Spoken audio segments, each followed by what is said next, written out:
Assalamu alaikum. Welcome to my online class. I am Nazmul Shoaib, lecturer in physics. We know that you are safe and sound in home due to corona pandemic. You stay home. Inshallah, we will meet soon.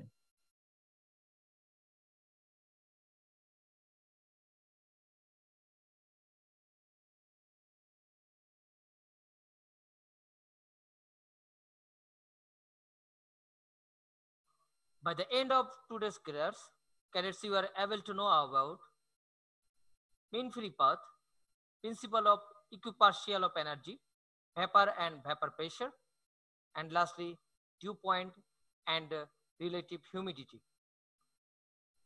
Firstly, look you this picture. This is the kinetic motion of the particles. According to the kinetic theory of gases, the molecules of a gas are always in random motion and they collide with one another continuously. Between any two successive collisions, the molecules travel freely a certain distance in a straight line. The distance is called mean free path of the molecules. The direction of the molecules is changed after collision. After number of collisions, the total path appears to zigzag and free path is not constant. If the total distance traveled by n collisions is s, then the mean free path is given by lambda is equal to s1 plus s2 plus s3 dot sn by n. So the summation of s1 s2 dot sn is equal to s, so s by n. Why we calculate mean free path equations? In physics, the mean free path is the average distance traveled by moving particles such as atom, a molecules, or a photon between successive impacts which modify its directions or energy or other particle properties. So for these reasons, we must be calculate the mean free path equations. No more delay, we express our mean free path equations. So you see these pictures, these molecules of velocity v moving these directions and collide nearby the particles. Now, taken of L distance in a cylinder length, the volume must be pi d square L, where d is the diameter or radius of these circles. If the number of molecules in unit volume is n, then the total number of molecules in this cylinder is pi d square Ln. So the number of collision for traveling distance of L, the molecule is pi d square Ln. Therefore, the mean free path lambda is equal to traveling distance by number of collisions. So traveling distance is L and number of collision is pi d square Ln. For this L and L is missing. Now we find out the finally equations. Lambda is equal to 1 by pi d square n. Now I calculate a math for you. The mean free path of the molecules of a gas is 6 into 10 to the power minus 8 meter and the diameter of the molecule is 2.5 into 10 to the power minus 10 meter. Calculate the number of molecules per meter cube. So we know that lambda is equal to 1 by pi d square n. Now for finding out the number of molecules, the equation modified to n is equal to 1 by pi d square lambda. Now we put the values and get the numbers of n each 8.48 into 10 to the power 25 per meter cube. What effect mean free path? By the help of radius, increasing the radius of the molecule decreases the space between them, causing them to run into each other more often. Therefore, the mean free path decreases. Pressure, temperature, and other factors that affect density can indirectly affect mean free path. How does mean free path depend on temperature and pressure? With the help of radius, as the radius of the molecule increases, the space between the molecule decreases, causes the number of collision to increases. Those decreases the mean free path. Pressure, temperature, and other physical factors also affect the density of the gas, and those affect the mean free path. What is mean collision time? The mean free time of a molecule in a fluid is the average time between collisions. The mean free path of the molecule is the product of the average speed, the mean free time. What is mean free path obtained in expression for it? The expression for mean free path has been obtained by assuming that all the gas molecules except one under consideration are at rest. In fact, all the gas molecules are in random motion, therefore velocity is being governed by Maxwell's law of distribution of velocity. What is mean free path of air? The mean free path in the average distance that is particle can travel between two successive collisions with on other particles. What is the mean free path of electrons? The mean free path is the average distance that a particle can travel two successive collisions to others. So all of the cases, mean free path is the average distance that a particle can travel two successive collisions. The mean free path is the average distance traveled by a moving molecule between collisions. Imagine gas leaking out of a pipe. It would take a while for the gas to diffuse and spread into the environment. This is because gas molecules collide with each other, causing them to change in speed and direction. Therefore, they can never move in a straight path without interruptions. Between every two consecutive collisions, a gas molecule travels a straight path. The average distance of all the paths of a molecule is the mean free path. Suppose the molecules of a gas are spheres of diameter d. Focus on a single molecule with the average speed v. It will suffer collision with any molecule that comes within a distance d between the centers. In time delta t, it sweeps a volume pi d square average v delta t, wherein any other molecules will collide with it. If n is the number of molecules per unit volume, the molecules suffer n pi d square average v delta t collisions in time delta t. Thus, the rate of collisions is n pi d square average v, or the time between two successive collisions is on the average.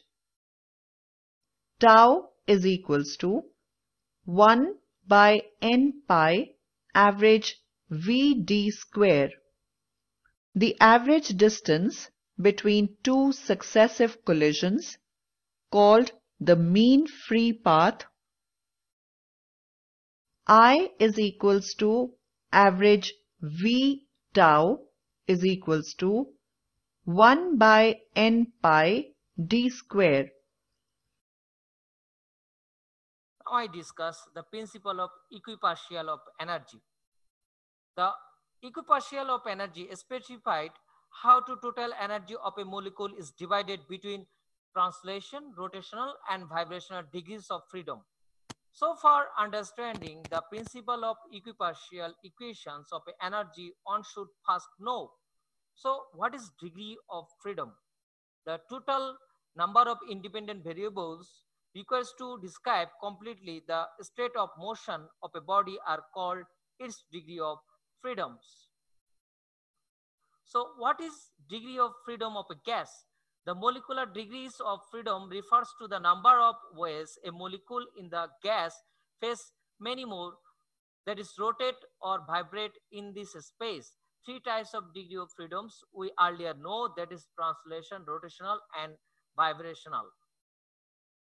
Now this is gas pressures we discuss. We take a vessels, there are some waters, and under these waters there is a firebox. This box give heat to the waters, and the waters is turns to the vaporized, and the vaporized molecules are moving here and there, and these molecules give the pressure so on the walls of these vessels. For a gaseous substance we often use both the term gas and vapor. Actually, gas and vapor states two different phases of the same continuous phenomena. These two states have distinct boundaries which is governed by a particular temperature that is called critical temperatures. Above the critical temperature, the substance in the gaseous states are, and the below critical temperature, it is the vapor states. The gas contained into liquid by more application of pressure, but a vapor can be liquefied by applying pressure. So gases form a liquid is known as vapor. Atmosphere always contains some water vapor due to continuously evaporation of water from sea and other water bodies. So from these pictures, you see that there are more of the gaseous molecules, so it gives pressure higher than comparative to the second pictures. There are lighter molecules, so pressure is low. So what is pressure and what is pressure? Vapor pressure. So what is vapor pressure and what causes it? Vapor pressure is the pressure caused by the evaporation of liquid. Three common factors that influence vapor pressures are surface area, intermolecular forces, and temperature. These vapor pressure of a molecules differ at different temperatures. What do you mean by vapor pressure? Vapor pressure is the pressure caused by the evaporation of liquid. We early discussed there are three common factors influence vapor pressures, refers to surface area, intermolecular forces, and temperatures. What is the example of an vapor pressure? The pressure exerted by the gas phase in equilibrium with its solid or liquid counterpart is known as vapor pressure. For example, the amount of water vapor will increase of the pressure will increase of a bottle of water is heated up. If you take water in a container and you allow it to start evaporating, the space above the surface of the water will start getting water molecules. That means it's a gas now, and gases impart pressures. So as that builds up, what's going to happen is these particles floating above the water can go back into the water unless they're whisked away. So if you put a lid on the container, all the particles are trapped, so the water starts going back into the water phase, or I should say the water vapor goes back in.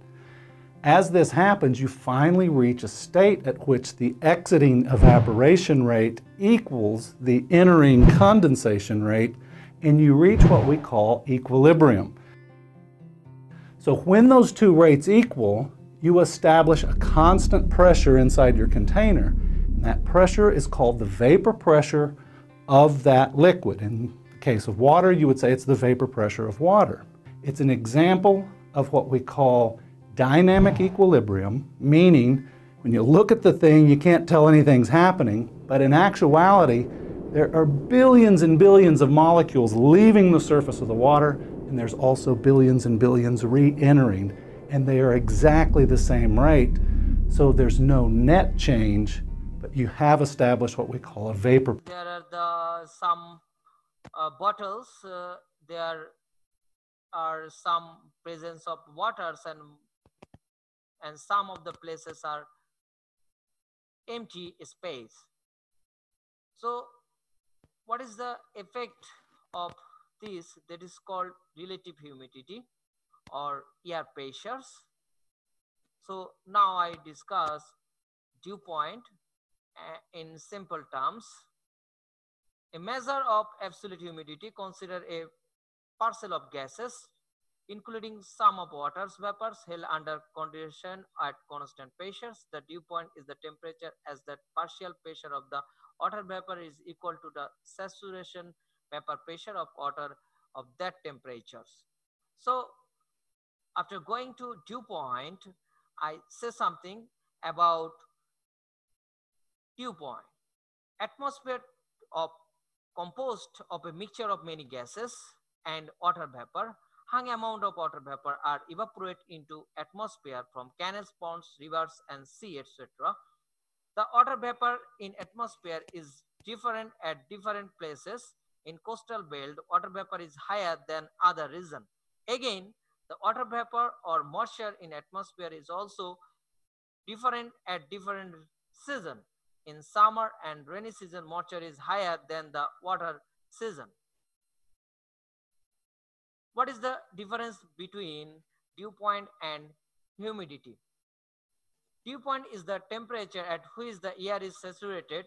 It is depend on only the amount of moisture in the air. Relative humidity is the percent of saturation at a given temperature. It depends on moisture content and temperature. And now we discuss relative humidity. Relative humidity is the ratio of partial pressure of water vapor to the equilibrium vapor pressure of water at a given temperature. Relative humidity depends on temperature and the pressure of the system of interest. The same amount of water vapor result in higher relative humidity in cool air than warm air. What is relative humidity at 25 degrees centigrade? If the temperature is 25 degrees centigrade and a cubic meter of air contain 20 gram of water, then the relative humidity is 100%. If it contain 11 gram of water, then the relative humidity is 50%. Outside. The big difference between the two is how much moisture the air can hold.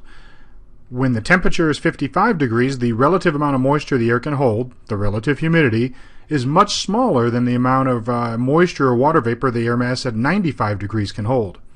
So a relative humidity at 55 degrees of 50% is a much smaller amount of water vapor or moisture in the air than a 50% relative humidity at 95 degrees. So even though the RH is the same, it's considerably more moisture when the temperature is 95 degrees. So when you look at the measure of how much moisture we're talking about, dew point is the value we often refer to.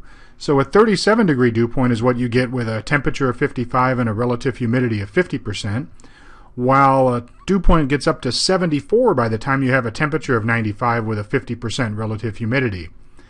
So roughly this is a subjective scale on how most people would describe a given dew point to feel outside. Generally speaking, dew points below 60 feel pretty comfortable and dry to most people. While dew points climbing through the 60s, the humidity becomes increasingly noticeable, and then the humidity feels downright humid, if not oppressive outside, as the dew points climb through the 70s. So in this case here, which example would feel more humid? The 100% relative humidity in example A, or the 50% relative humidity in example B? Well, because example B has a much higher temperature, it has a higher capacity to hold moisture, and therefore it has a dew point temperature of 74 degrees when the relative humidity is only 50%. At 55 degrees in example A, the most amount of moisture the atmosphere can hold is 55, so the relative humidity is 100%. So even though the RH, or the relative humidity, is double that in A than what it is in B, B is going to feel downright oppressive, while A is going to feel relatively comfortable as far as humidity levels go to most. So the answer is definitely B in this case. 50% humidity at 90 degrees feels much more humid than the 55 degree temperature at a dew point of 55 and a relative humidity of 100%. So the next time somebody asks you how humid it is outside, remember, relative humidity is a relatively poor measure of how humid it is. A dew point is a much more accurate representation. Now I show you your homework. You must be practice in your home. This is a creative questions. So boys, safe sound in your home. Thank you.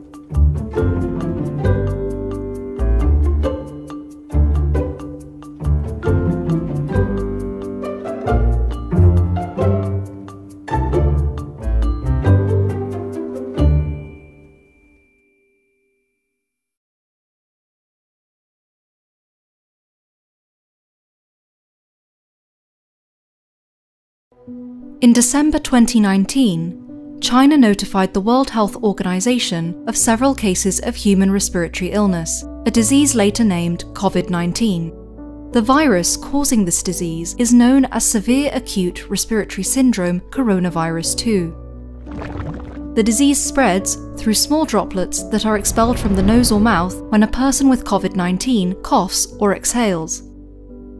Therefore, standing close to someone who is infected can put you at risk. These droplets can land on your hand and be transmitted through something as simple as a handshake, if afterwards you touch your eyes, nose, or mouth, the so-called T-zone. The virus is known to survive on different types of surfaces, so touching these contaminated surfaces and then touching your T-zone brings a high risk of infection. What we know so far: the coronavirus is spherical in shape, and its genetic material is encapsulated by different types of proteins. Some of the key structural ones are spike S protein, the most prominent feature of coronaviruses from where they get their name, then M, or membrane protein, and the so-called envelope protein.